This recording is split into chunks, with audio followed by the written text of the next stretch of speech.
Dream school চ্যানেলে সবাইকে স্বাগতম। আজকের এই ভিডিওটি তৈরি করেছি সপ্তম শ্রেণীর শিক্ষার্থীদের জন্য। আজ আমরা সপ্তম শ্রেণীর বাংলা বইয়ের বার্ষিক সামষ্টিক মূল্যায়ন নির্দেশিকা ২০২৪ নিয়ে আলোচনা করব। ইতিমধ্যে তোমরা জেনেছ যে তোমাদের বার্ষিক মূল্যায়ন নির্দেশিকা প্রকাশিত হয়েছে এবং বার্ষিক পরীক্ষায় বাংলায় তোমাদের যে অধ্যায়গুলো থাকবে তা হচ্ছে প্রথম অধ্যায় প্রসঙ্গের মধ্য থেকে যোগাযোগ করি, দ্বিতীয় অধ্যায় প্রমিত ভাষায় কথা বলি, তৃতীয় অধ্যায় রয়েছে অর্থ বুঝে বাক্য লিখি, চতুর্থ অধ্যায়ে যা রয়েছে চারপাশের লেখার সাথে পরিচিত হয়ে বুঝে পড়ি লিখতে শিখি, ষষ্ঠ অধ্যায় রয়েছে সাহিত্য পড়ি লিখতে শিখি। এই অধ্যায়গুলো নিয়ে তোমাদের বার্ষিক পরীক্ষা পরিচালিত হবে। এই পরীক্ষা পরিচালনার জন্য এনসিটিবি কর্তৃক তোমাদের জন্য একটি নমুনা প্রশ্ন দেওয়া হয়েছে। আজ আমরা নমুনা প্রশ্নের উত্তরগুলো নিয়ে আলোচনা করব। সুপ্রিয় শিক্ষার্থীরা, এখানে একটি গুরুত্বপূর্ণ তথ্য রয়েছে, তা হচ্ছে এটি একটি নমুনা প্রশ্নপত্র। এই নমুনা প্রশ্নপত্রের আলোকে এই বিষয়ের প্রশ্নপত্র তৈরি করবেন। কোনোভাবেই নমুনা প্রশ্নপত্র হুবহু ব্যবহার করা যাবে না। অতএব এই প্রশ্নটি তোমাদের পরীক্ষায় আসবে না। এটি একটি নমুনা প্রশ্ন। অধিক প্রস্তুতির জন্য আমরা এই নমুনা প্রশ্নটি একটু প্র্যাকটিস করতে পারি। প্রথমে আছে নৈবত্তিক অংশ, যেখানে 25 মার্ক থাকবে। প্রথম প্রশ্নটি হচ্ছে, পিরামিড কি ধরনের লেখা? 1 নম্বরের উত্তর হবে খ, বিবরণমূলক লেখা। 2 নম্বর রয়েছে আবুর মনে ভয় কেন? উত্তর হবে খ নম্বর, মাছ ধরতে না পারার শঙ্কায়। 3 নম্বর যেটা দেখতে পাচ্ছি, এখানে সততা স্টোর। এখানে সুলভ মূল্যে খাতা, কলম, পেন্সিল সহ যাবতীয় স্টেশনারি দ্রব্যাদি পাওয়া যায়। যোগাযোগ আমতলী, রাজশাহী। উপরের লেখাটি চারপাশের কোন বিষয়ের সাথে মিল রয়েছে? 3 নম্বরে উত্তর হবে হচ্ছে গ নাম্বার। এটি একটি লিফলেট যেটি হাতে হাতে দিয়ে প্রচারণা করা হয়। 4 নম্বর রয়েছে কোনটি ক্রিয়াবাচক শব্দ? এখান থেকে উত্তর হবে ঘ, করেছি। এরপর আমাদের কাছে একটি উদ্দীপক আছে, নিচের কবিতা অংশটি পড়ে পরবর্তী প্রশ্ন দুটির উত্তর দাও। মেঘনা নদী দেব পাড়ি, কল অলা এক নায়ে, আবার আমি যাব আমার পাড়াতলি গায়ে। 5 নম্বর যে প্রশ্নটি রয়েছে সেটি হচ্ছে, উপরের কবিতা অংশের ভাবটি নিচের কোন কবিতার ভাবের সাথে সাদৃশ্যপূর্ণ? উত্তর হবে মাঝি কবিতার সাথে সাদৃশ্যপূর্ণ। 6 নম্বরে উপরের কবিতা অংশের ভাবের সাথে মিল রয়েছে যে চরণের?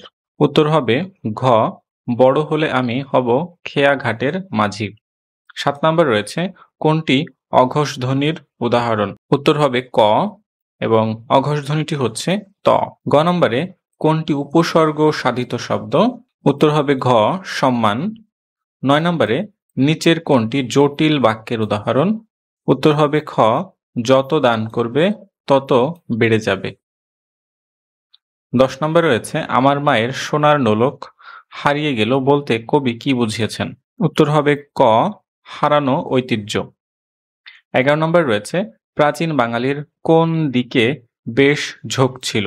উত্তর হবে খ, সাজসজ্জার। 12 নম্বর রয়েছে অজানা অচেনা লোকের উপহার সাধারণত আমরা গ্রহণ করি না, এ বাক্যে কয়টি উপসর্গযুক্ত শব্দ রয়েছে? উত্তর হবে খ, 3টি। 13 নম্বরে নিচের কোনটি তথ্যের উদাহরণ? এখানে অপশন রয়েছে সরু সাদা চাল, কলাপাতার খাবার, আম কাঁঠাল, তাল নারকেল, ভাত বাঙালির বহুকালের প্রিয় খাদ্য। এখানে উত্তর হবে ঘ, ভাত বাঙালির বহুকালের প্রিয় খাদ্য। 4 নম্বর রয়েছে নিচের কোনটি সমাস সাধিত শব্দ? অপশনগুলো হচ্ছে হাত ঘড়ি, এরপর হচ্ছে নিমরাজি, অভিজাত, ভরপেট। এখান থেকে উত্তর হবে হাত ঘড়ি। 15 নম্বরে নিচের কোনটি বিশেষ্য পদ? ক নম্বরের অপশন রয়েছে সততা, খ নম্বরে 50, সকাল পর্যন্ত। এখানে বিশেষ্য পদ হচ্ছে সততা। এরপরে আমাদের 16 নম্বরে যে প্রশ্নটি রয়েছে সেটি হচ্ছে নোলক কবিতাটি কবির কোন কাব্যগ্রন্থ থেকে নেওয়া হয়েছে? উত্তর পাখির কাছে ফুলের কাছে, এই কাব্যগ্রন্থ থেকে নেওয়া হয়েছে। 17 নম্বর মানুষ ও প্রাণীর সহবাসস্থান তোমার পাঠ্য কোন কবিতার মূলভাব বলা যায়?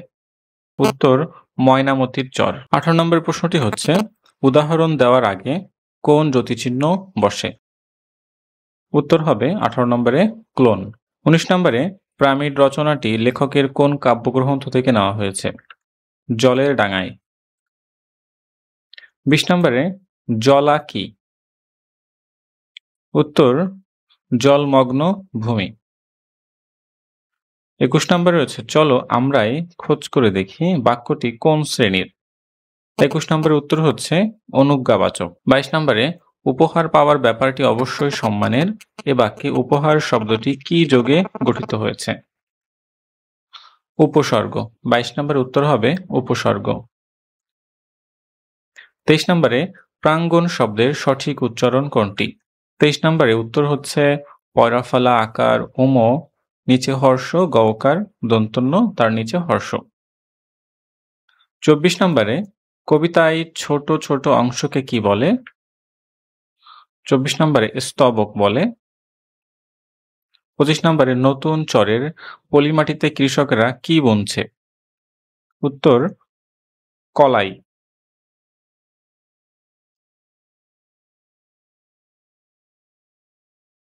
সুপ্রিয় শিক্ষার্থীরা, আজ আমরা এনসিটিভি কর্তৃক প্রণীত নৈবত্তিক অংশ নিয়ে আলোচনা করলাম। আগামী পর্বে আমরা বাকি অংশ নিয়ে আলোচনা করব। আশা করছি তোমরা আমাদের চ্যানেলটি সাবস্ক্রাইব করে আমাদের সাথেই থাকবে।